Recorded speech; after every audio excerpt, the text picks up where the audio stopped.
Good morning students. Today we will discuss last point of this chapter which is soil. जमीन। Already हमने ये 10th standard में भी पढ़ा होगा soil, how soil made, type of soil, बहुत सारी चीजें हमने पहले ये पढ़ी है। तो यहाँ पर सोइल में कुछ नया है। सोइल कैसे बनती है? यहाँ पर sunlight, sunshine, temperature, snow, rain, open surface of rock, organic matter, air mix with this particle to form soil. यानी कि सनशाइन, टेम्परेचर, स्नो, रेन, ये सब है ऑर्गेनिक मैटर, ये सारी चीजें हैं वो हवा के साथ मिलते हैं और जो लैंड का ऊपरी हिस्सा होता है उसके साथ कोई रिएक्शन करते हैं और जब रिएक्शन करते हैं तब जमीन का निर्माण होता है। तो इन सभी फैक्टर से, बायोटिक और एबायोटिक कंपोनेंट से जब जमीन के साथ मिलेंगे तो वो जमीन है वो सोइल में कन्वर्ट होगी, लैंड है वो सोइल में कन्वर्ट होगी और इस तरह से सोइल फॉर्मेशन होता है या जमीन बनती है। Physical characteristic of soil. There are lot of characteristic of soil. Soil है वो अलग अलग प्रकार की होती है, उनके लक्षण अलग अलग होते हैं। वो लक्षण देखते हैं। तो पहला लक्षण क्या है? Colour.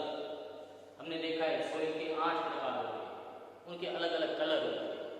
Red soil, black soil, alluvial soil, forest soil, marshy soil, हमने बहुत सारी टाइप इसकी देखी। तो इसके कलर अलग अलग होते हैं।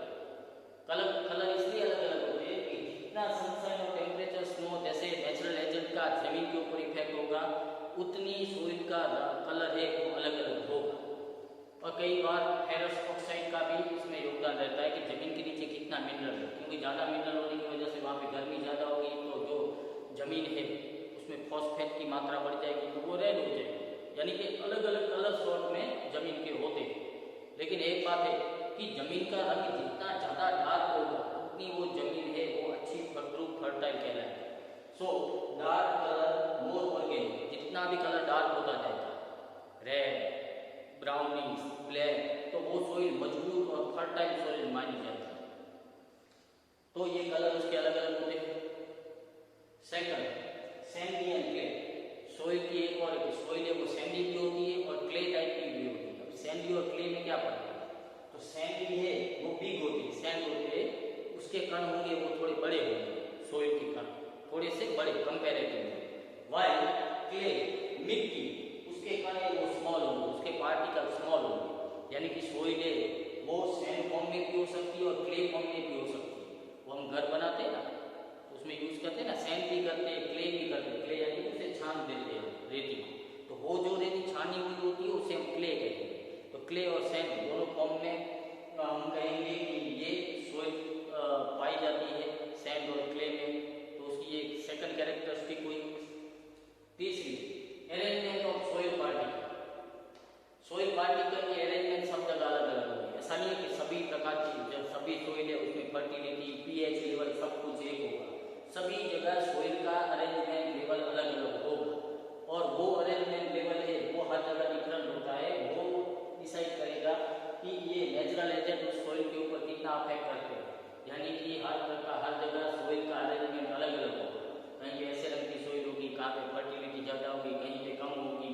तो सोइल है वो उसकी अरेंजमेंट अलग अलग होगी। ऐसा नहीं है कि हर जगह सोइल है वो फर्टाइल हो या फिर उसमें फर्टिलिटी ना ही हो।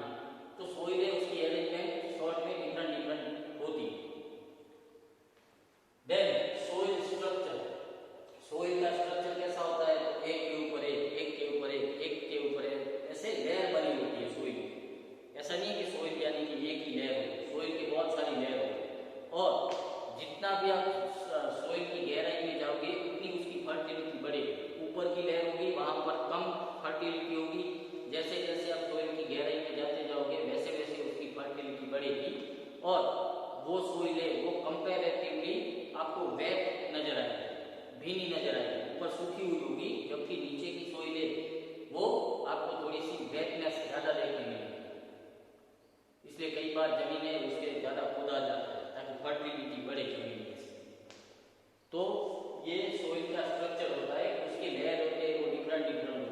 ऊपर का लेयर है वो इतना मजबूत नहीं होगा, लेकिन नीचे के लेयर है वो ज़्यादा मजबूत होते हैं।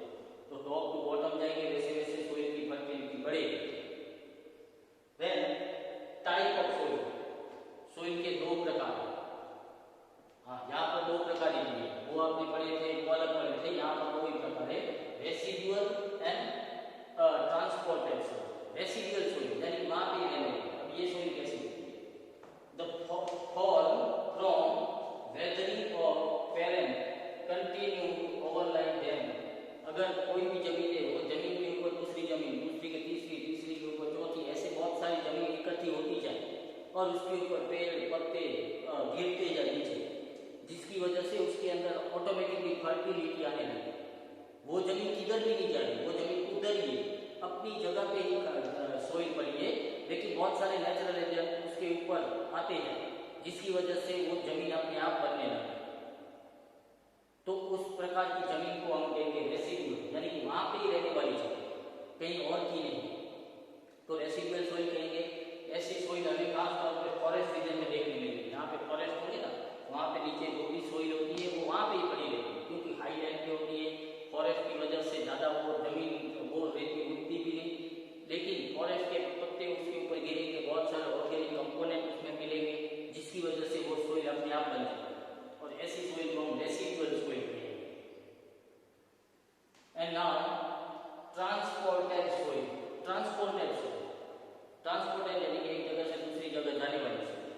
So with the influence of mobile force, बहुत सारे मोबाइल फोर्स के इन्फ्लुएंस से, लाइक रिवर, विंड, अगर वो सोइल एक जगह से दूसरी जगह पहुंच जाती है और वहां पर नई प्रकार की जमीन का निर्माण होता है, तो उसके हम कहेंगे ट्रांसपोर्टेड सोइल। समझ में आया? हवा लगी, समझ लो, चलो गुजरात की बहुत सारी उपजाऊ मिट्टी है, वो हवा के बहाव से हमारे कच्छ में आ गई। कच्छ में एक जगह पे सोइल है, वो अनफर्टाइल थी, लेकिन उड़ करके जो रेती आई है वो फर्टाइल है, तो अचानक उस जमीन में फर्टिलिटी आ जाएगी। तो इसको ऐसी अगर सोइल है तो उसे हम कहेंगे ट्रांसपोर्टेड सोइल। या कई बार बारिश में बहुत सारी रेती चली जाती है, वाड़ी की बहुत सारी रेती चली जाती है बाहर, तो वाड़ी की फर्टिलिटी अपने आप कम हो जाएगी, क्योंकि ट्रांसपोर्टेड हो गई ना, सोइल ट्रांसफर हो गई। तो इस प्रकार सोइल के दो प्रकार है, रेसिडुअल जो वहाँ पे रहती है और दूसरे एजेंट से वो अपने आप फर्टाइल हो जाती है। ट्रांसपोर्टेड वो सोइल एक जगह से दूसरी जगह जाती है और अपनी फर्टिलिटी में कुछ भी वेरिफिकेशन होगा। So that's it of soil. Now our chapter number 6 is completed today. You have to write its exercise within 2 days and send it to me in Google class.